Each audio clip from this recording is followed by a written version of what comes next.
How to create a TikTok account inside 2 minutes. So hello guys, welcome back to my YouTube channel. In this quick tutorial, I'll be showing you how you can easily create a TikTok account inside just 2 minutes. So first thing, simply head over to your TikTok application.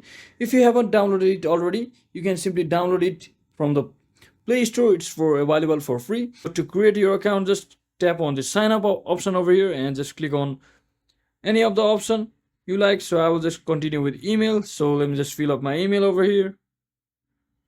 So once I click on my email, just tap on continue, and from here on out just create a password by following the on-screen instruction.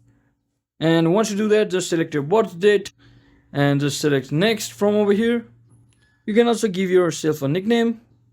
So once you do that, just click on continue, and there you go. You will have successfully created an official TikTok application on your device.